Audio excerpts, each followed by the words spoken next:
소셜상에 화제가 되고 있는 이슈 하나 꼭 찍어서 살펴보는 시간이죠. 소셜리티 김덕진 컨설턴트와 함께합니다. 안녕하십니까? 안녕하세요.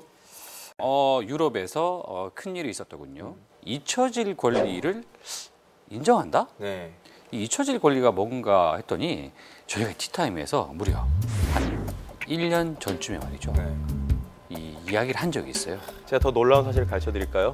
티타임에서 1년 전에 했지만 우리나라에서 2006년에 이미 이 잊혀질 권리가 문제가 될 거다라고 이야기하신 그렇습니까? 분이 있습니다. 어떤 분입니까? 네, 제가 그분이 쓴 글을 잠깐 읽어드릴게요. 예. 그분께서 이런 얘기를 하셨어요. 구글을 경계해야 되는 이유가 결국 이용자 자신이 자신의 정보가 다 노출될 수 있을 것을 의미하기 때문에 영화 네트가 현실화되지 않기만을 바란다라고 했는데 현실로 진짜 와가는 것 같은데요.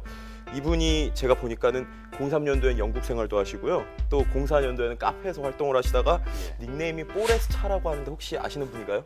예? 혹시 아시는 분인가요? 접니까? 그러신 것 제가 같나요? 그런 글을 썼습니까? 2006년에 잊혀질 권리가 이래서 중요한 겁니다. 이야, 잠깐만요. 네. 좀 민망해지네요. 네, 이게 참 재밌는 게요. 시넷에서 2005년도에 구글 슈밋 회장에 대한 모든 것, 그러니까 그 사람이 뭐 돈을 얼마를 벌고 가족상이 어떤 거 이런 걸 뉴스에 냈어요. 근데 그거를 구글에서 30분 만에 검색해서 모든 걸 찾았습니다. 예. 그래가지고 1년 만에 그렇게 된 정도로 이 잊혀질 권리라는 게 상당히 이슈가 될 만한 법한 이야기가 있는 것 같습니다. 그렇군요. 네, 그래서 이제 잊혀질 권리에 대해서 간단하게 좀 살펴보면요. 2009년에 이 스페인에서 거주하던 변호사예요, 이분이. 마리오 코스테아 곤잘레스라는 사람이 1998년도에 빚 문제 때문에 재산 경매를 했어요. 예. 그런데 이제 그 내용이 신문에 실리고 근데 그 내용이 2009년이 될 때까지 계속 구글에 나오는 겁니다. 그러니까 이제 삭제 요청을 한 거죠. 하나는 이제 신문사 원 사이트에서의 글을 삭제해달라.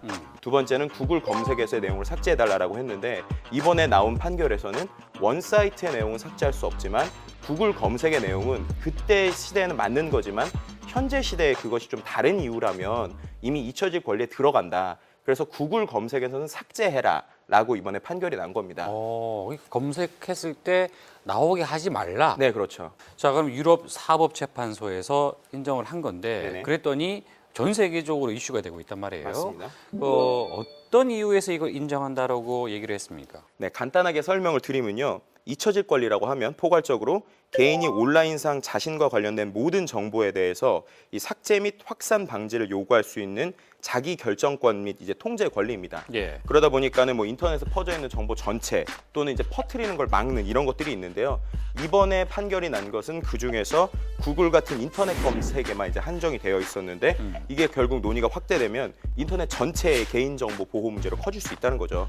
특히나 이제 우리나라에서 논란이 더 커질 수도 있는 부분이고요. 전 세계적으로 여러 가지 논의가 일어나고 있는 상황입니다. 그러니까 어떤 대상이 한정되어 있는 건 아니고 온라인상에서 네네. 나와 관련된 거는 내가 어쨌든 주장할 수 있다라는 개념이잖아요. 네, 그렇죠. 그러면 내가 주장을 한다고 해서 받아지느냐? 그건 또 다른 얘기죠. 맞습니다. 이를테면 미국의 정서와 유럽의 정서가 또 다르다 이런 얘기를 하지 않습니까? 네네네, 맞죠. 그러니까 우리가 보통 이렇게 생각을 할 때 미국식 프라이버시 관리 방법하고 유럽식 프라이버시 방법을 우리가 보통 많이 얘기를 예. 해요. 그래서 이제 미국식 같은 경우는 정부의 것들은 막되 이제 개인의 것들은 시장의 자율성으로 맡기는 게 거의 미국식 이제 프라이버시 관점이고요. 이제 유럽 같은 경우는 모든 거를 막아놓는 관점입니다. 특히 이제 미국 같은 경우는 아까 말씀드린 대로 좀 자유로운 분위기다 보니까 이런 것들 좀 인정할 수 없다라는 분위기가 많고요. 유럽 같은 경우는 이건 당연한 것이다라고 이야기하고 있는데 미국에서도 일부 좀 재밌는 것들이 최근에 이제 청소년들이 SNS에서 쓰는 뭐 사진이나 이런 것들이 논란이 되다 보니까 캘리포니아주에서는 이제 곧 청소년의 SNS에 있는 것들을 삭제할 수 있게 하는 법안이 곧 이제 채택이 된다고 합니다. 또 그 외에도 이제 기업들에서도 역시나 이것들이 되게 중요한 화두일 텐데요. 예. 우리가 알고 있는 위키백과 있지 않습니까? 이제 위키백과를 만든 사람도 이것은 거의 이제 정보 침해다. 그리고 이것은 결국에는 어떤 검열로 가는 것이다라고 하면서 이제 극한 반대를 하고 있고요.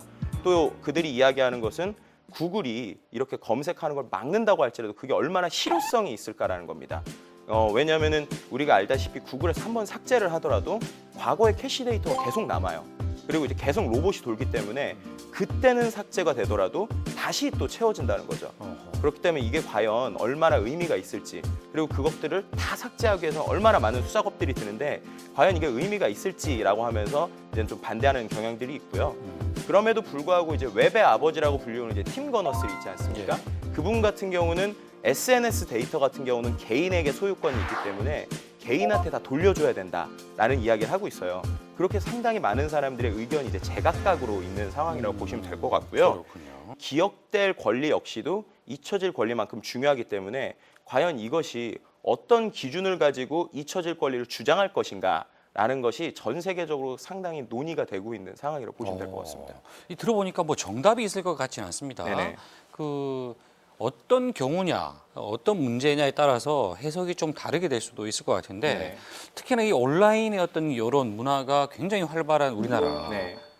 이 잊혀질 권리에 대한 의견들이 굉장히 다양할 것 같아요. 네, 어떻게 될 것 맞습니다. 같습니까? 그러니까 똑같은 거라도 그 상황이 어떻게 되냐에 따라서 해석할 수 있는 방법이 다르기 때문에 이것이 상당히 이슈가 되는 부분이 있고요. 또 재미있는 것은 우리나라에서 거의 전 세계 최초라고 볼 수 있는데 이런 디지털 기억들을 없애주는 디지털 장의사라고 부르기도 하고요. 뭐 여러 가지 용어로 부르긴 하는데 그런 회사들이 지금 상당히 많이 있습니다.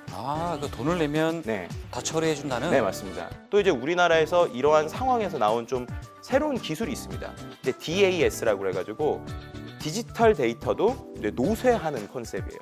디지털 데이터도 사람처럼 일정 기간이 지나면 데이터가 조금씩 없어지게 하는, 조금씩 사라지게 하거나 부분 삭제되게 해서 결국엔 복구가 힘들게 하는 이러한 이제 기술이 우리나라에서 특허를 가지고 있고요. 실제 이제 내년이나 모레 안에 이제 상용화가 된다고 합니다. 참 이 결론을 내기가 참 애매한데 잊혀질 권리 그리고 기억될 권리. 네. 무엇이 맞는지 사실 저 개인적으로는 판단이 안 되거든요. 네, 아까 말씀드린 것처럼 내가 도대체 이걸 언제 썼지? 그리고 내가 언제 이런 것들이 상당히 온라인에 많아요. 예. 네. 정말 참 제가 이 좋은 얘기를 썼기에 망정이지 만약에 제가 엉뚱한 얘기를 썼다면 또 검색해서 저를 이렇게 공격할 가능성도 배제할 수 없지 않습니까? 네, 중요한 건 10분도 안 걸렸다는 거죠. 그렇군요. 네. 예. 자, 잊혀질 권리 그리고 기억될 권리.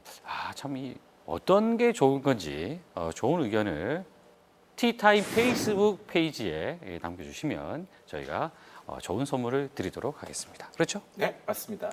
자, 오늘 이야기하신다고 대단히 고생하셨습니다. 고맙습니다.